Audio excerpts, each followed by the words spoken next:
In this special episode, we feature stories from the Sandhills. Coming up, Shakespeare in cowboy country. Going back to the ranch.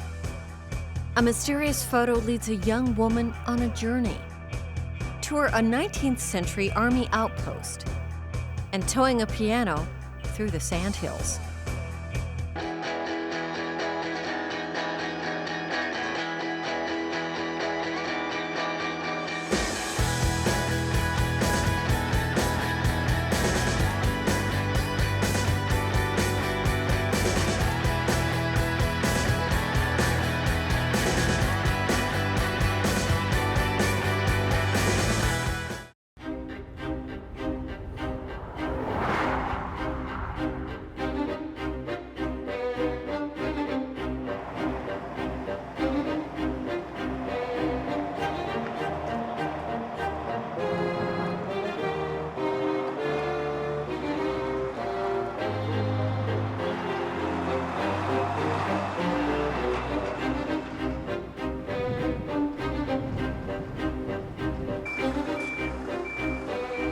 I am the artistic director with Nebraska Shakespeare and the director of this production of Twelfth Night. And while we're on the road, I serve as the road manager. We're gonna take all small things from the truck up this staircase right here.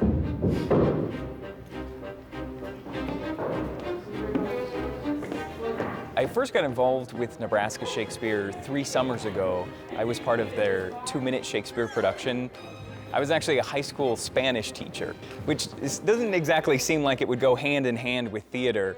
I kind of took the scenic route to the acting profession. Yeah.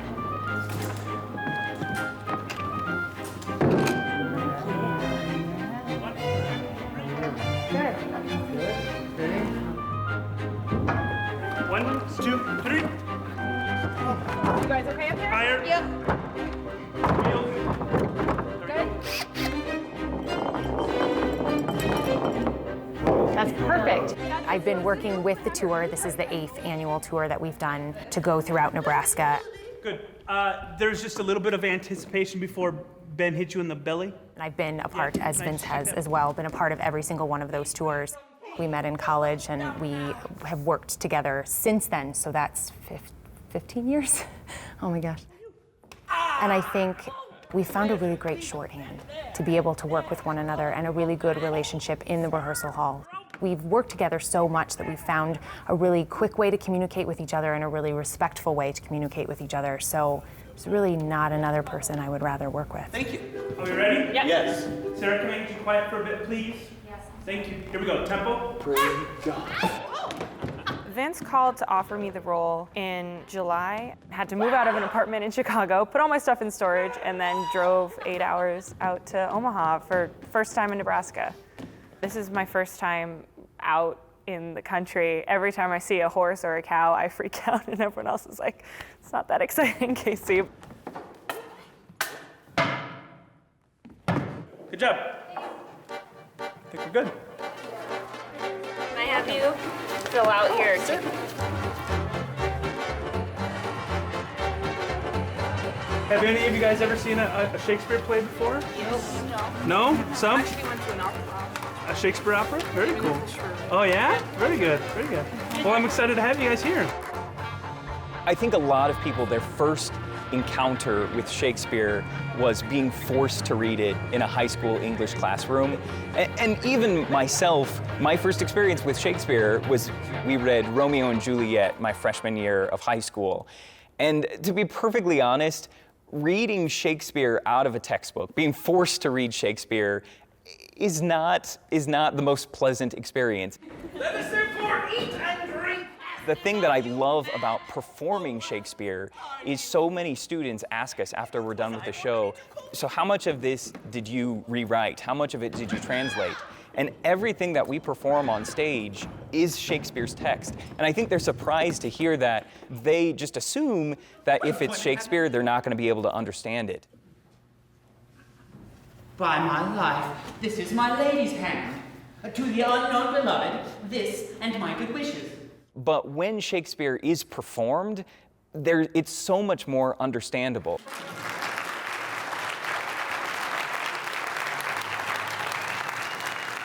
have an amazing response from the students. A lot of the schools that we go back to year after year, they remember us, they remember productions we've brought to them in previous years. I have teachers that write me letters that say, it's 2 months later and they're still talking about the production that you brought. I've read this play. I just wondered, did you come into this play wanting to be certain characters, or were you cast pretty randomly? I actually sent in a video audition specifically for... I really like getting the teaching artist experience as well as the acting. That's one of the things that I really like about this tour. We're not just actors, we're actor educators.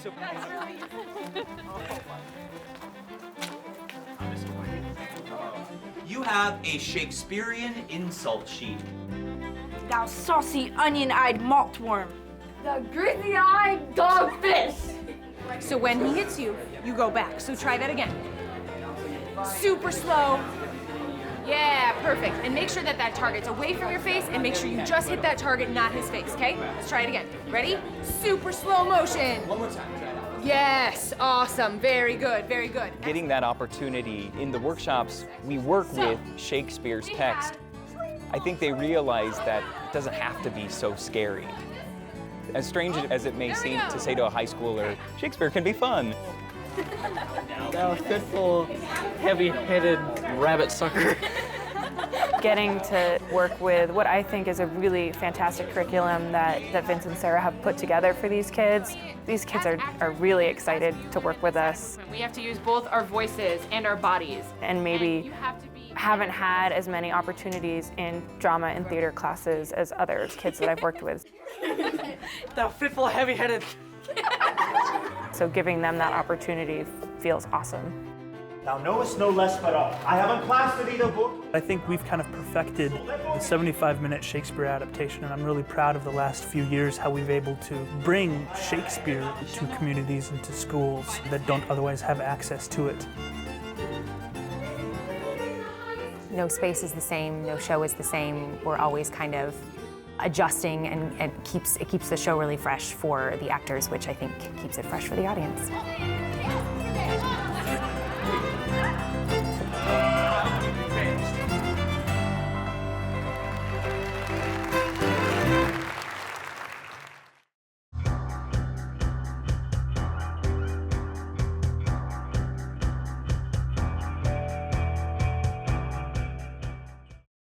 Are you ready? Here we go. 1, 2, 3, go. Part of my problem is I had too good of a childhood because I loved growing up here. And I always knew this is where I wanted to be. Sarah Sordom's roots run deep. The ranch that she calls home has been in her family for more than a century. I remember pretending to take people out in the sandhills and tell them about the sandhills. And I remember that clear as day. As she got older, Sarah began to doubt whether she'd be able to make her dreams a reality. Boy, I could just see my parents struggling.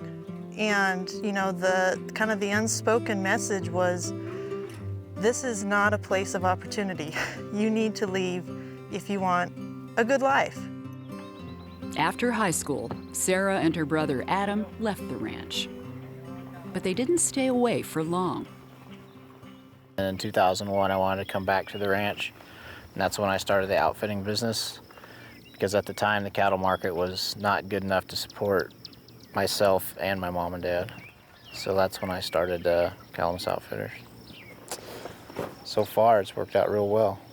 Without this business, the outfitters business, I'm not sure that they could be here. Calamus Outfitters attracted hunters, trail riders, and river enthusiasts. But to Adam's surprise, it was the early spring mating ritual of the prairie chickens that really drew a crowd. Birdwatching quickly grew into a majority share of the business, and that opened the door for Sarah and her husband to come back to the ranch. My husband knew this is really where my heart was, so bless his heart, he came along. And we just kind of said, let's just try it. We moved back, we didn't have any jobs, we didn't really have a place to live. We said, let's just try it. Sarah's husband, Mark, found a job teaching nearby, and Sarah brought new energy and new ideas to the business. As Adam started getting more and more guests here, we really started to see how disconnected people are from the land. And it's almost scary. And so if there's any opportunity we have to try and educate people, that's just a bonus for us. Our morning started early, but we were just determined to get a look at these prairie chickens. It's a fascinating thing to watch. 3 things that we really value, not only the Schweitzer family, but my family as well, is faith, hard work, and good stewardship. The better care you take of your land, the better it is for wildlife, the better it is for livestock. We've started the Schweitzer Ranch and Nature Reserve, and that we've zoned out part of our ranch. And on that part of the ranch, we have biodiversity goals along with livestock production. Soon after they started the nature preserve, Sarah and her dad traveled from the sandhills to the desert plains of Africa. In Namibia, they learned the art and science of blending ecotourism, wildlife, and livestock. The sandhills was not that dissimilar to what we were seeing. People were over there to see the intact ecosystem. They were to see the broad landscape, experience the culture and the history. And I just kept thinking, we can do this. When they returned to Nebraska, Sarah invested in a vehicle and added a second business, Sandhills Safari Tours, to the mix. She could have, I guess, come to the ranch and got absorbed into the ranch, but she's carrying her own weight, and she got us going into ecotourism, and she's very good at it. She's got us going that direction now. I think Adam taking that first leap of faith, you know, he had a choice. I can either take out a loan and buy cows, or I can take out a loan and start this new venture. When Adam was making that decision, Dad said to him, Adam, I know you can lose money on cows. Maybe we should try something else. New ideas are not always bad. I mean, we'll find out. For someone that's ranched his whole life, I thought that was a pretty big deal. When the family meeting is over and it's just my wife and I scratch my head and I say, my goodness, I don't know about some of this stuff. She says, you remember when we first started out and you had new ideas. And I do remember when I was young and wanted to do some things different, and boy, it was kind of hard, but I got to do them. We have a north place that we do a lot of our cattle work. And I remember driving up that road, and I was sitting between my dad and my great uncle, who owned this ranch at that time. And I turned to Dad and I said, Dad, can I live here someday? And Dad says, well, you'll have to ask your Uncle Robert, and of course they just kind of laughed and nodded. But my house is almost exactly at the spot where I asked that question.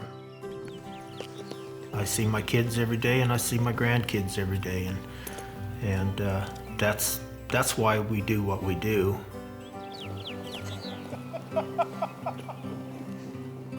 Those childhood memories have kind of come full circle. And I'm living where I want to live and raising my family and taking people out in the hills, and I get to tell them about why the Sandhills are so unique, and it's kind of come full circle.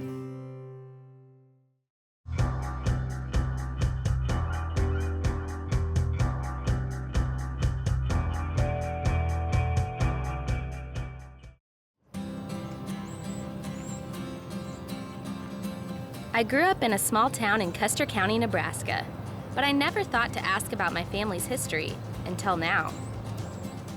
It all started with a photograph that someone once ripped right down the middle. I'm Katie Fairdirt. I'm back in my hometown, Broken Bow, researching my family history. There was a photo taken by Solomon Butcher that has a really interesting story behind it of the homesteading days of my family, and I'm here to see what I can find. But first, I'm going to go see my dad. My family has owned Fairdirt Auto Parts since 1952. That's my dad and 3 uncles. The others are my cousins. I have a journal that my dad kept. Cool. And it was mostly, it just gave things they did. I mean, day-to-day stuff. Went to the grocery To find out the whole story of my family, I realized I needed to go back farther than the 1960s. Let me get the Farrier files first. And here we have the Bob Farrier writings, and he must have loved to write because he just has all kinds of stories. My great-grandfather, Robert J. Farrier, was an avid Custer County historian. His nephew, Chuck, wrote a book about our family history that tells the story behind the photo that was taken at our family homestead. In the late 1800s, photographer Solomon Butcher took thousands of portraits like this of the settlers of Custer County. That's where the old dugout was. We've got a picture of it somewhere, but I can't tell you where it is. It turns out a family friend owns the land my ancestors homesteaded. But that was the original dugout for the Farrier place. Awesome. Then they went from there to the sod house down here on the corner. I'm standing on the land that my family homesteaded, and this is exactly where Solomon Butcher took the photo. Behind me is where the windmill featured in the photo stood.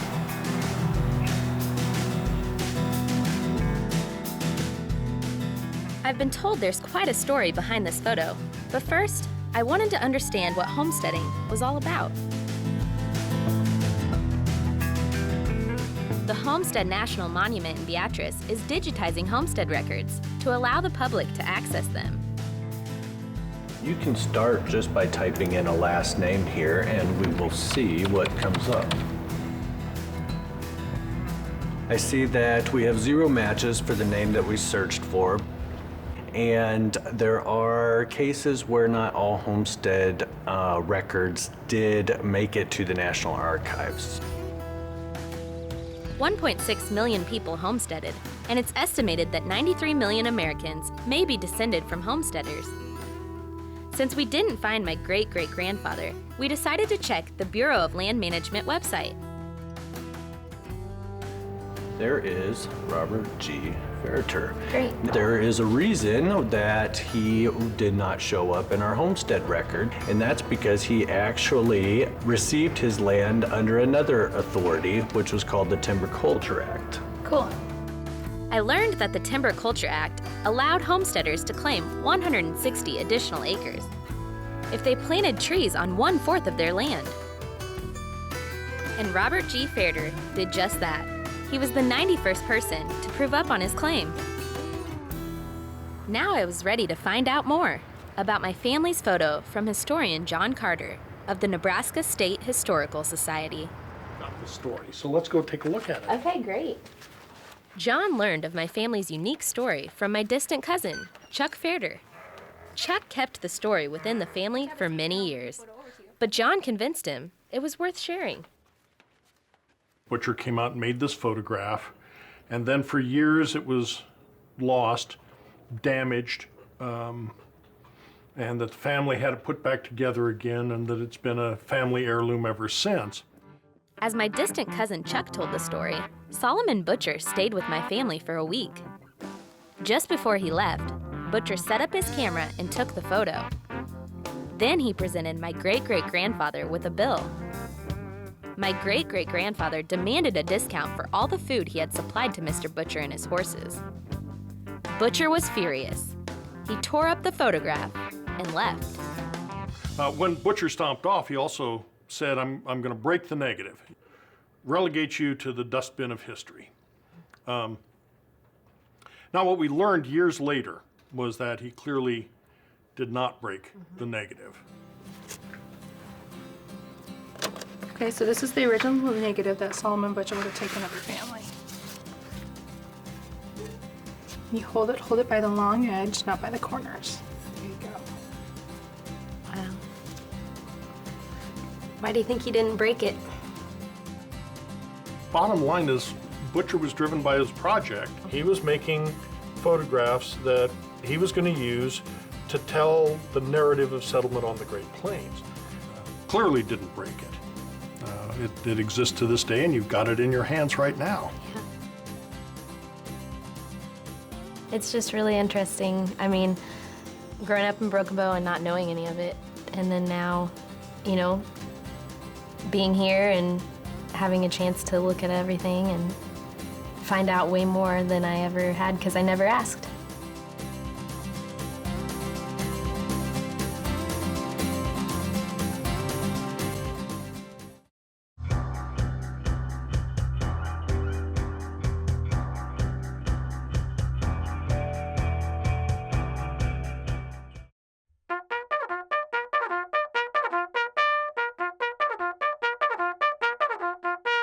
If you were an 1880s soldier looking for action, looking for excitement, this was not where you wanted to be stationed. Fort Hartsuff on the eastern edge of Nebraska's Sandhills. They talk about how bored they were, that there really wasn't a whole lot going on other than like the drills on the parade ground. Today, Fort Hartsuff is a state historical park, restored to the way it looked when it was an infantry post from 1874 to 1881. Aside from the boredom, it wasn't a bad place to live. Soldiers slept and worked more comfortably inside buildings with thick lime concrete walls, a material choice driven by the lack of trees around at the time. The commanding captain had his own house, while next door, framed by 2 ponderosa pines imported by the soldiers, is the elegant house shared by 2 other officers. The rest of the troops lived in barracks. At the time, a full company was 60 soldiers.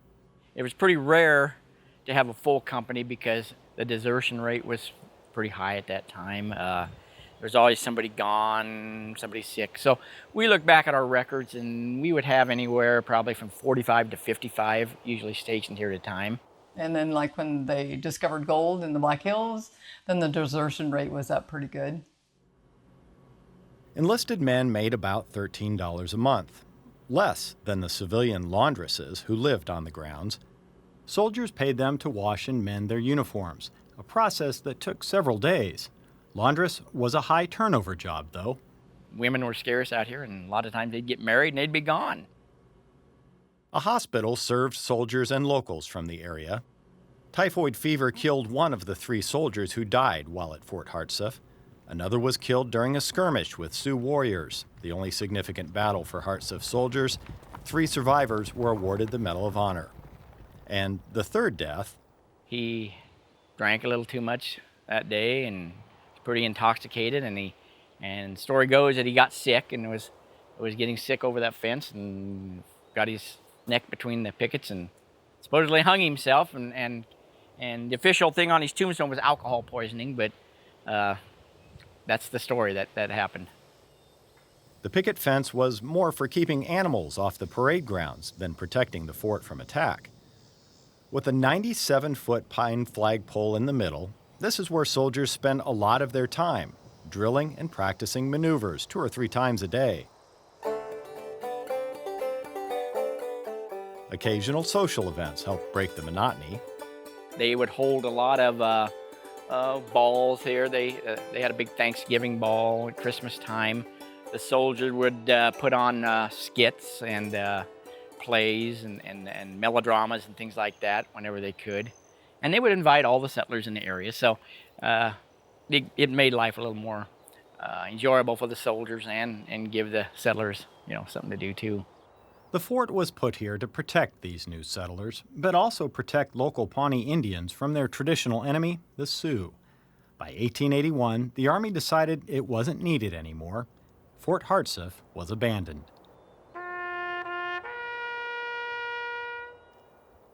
Today, it serves a different, but still important purpose. This is probably one of the most complete forts of this time period anywhere in the whole country. It's just a great place, part of Nebraska history. This gives the people of Nebraska a chance to step back in time and just see what it was really like at that time period.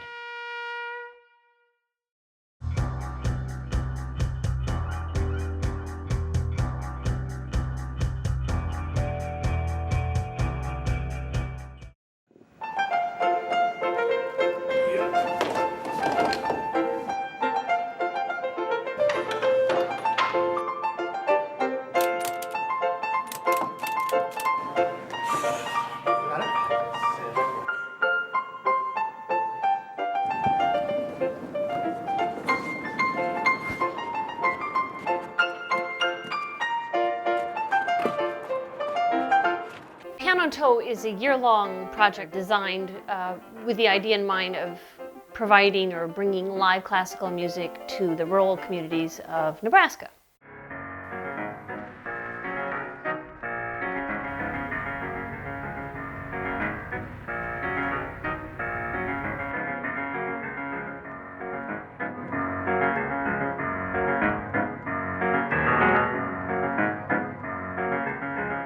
The heart of Piano in Tow is making music, using my piano to make that music, and to bring that music to communities who don't have regular access to live classical music, and also hopefully building audiences for the future.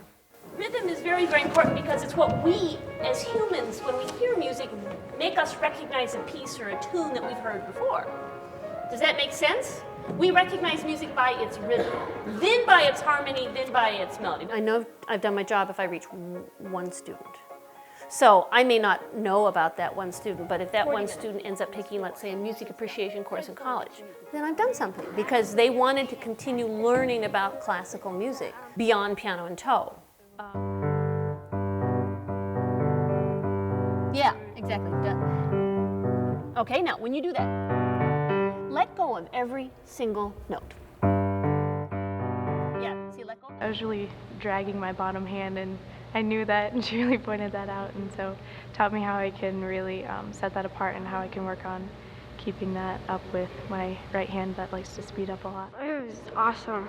She's a really good piano player. Piano in Tow allows me to do something positive for others because I can share my music and hopefully, even for just an hour, bring either joy or excitement or interest or something to people's lives. Isn't that what music's all about?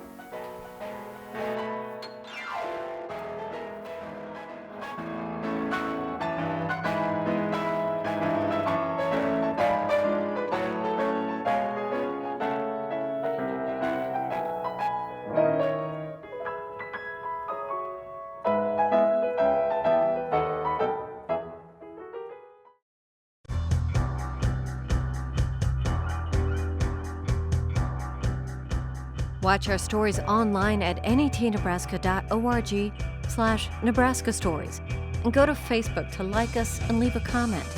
Join the Nebraska Stories conversation. Nebraska Stories is funded by the Margaret and Martha Thomas Foundation, the Nebraska Department of Roads Highway Safety Office, the Nebraska Tourism Commission, and First Nebraska Bank. Sustained funding for arts coverage on Nebraska Stories is provided by the H. Lee and Carol Gendler Charitable Fund.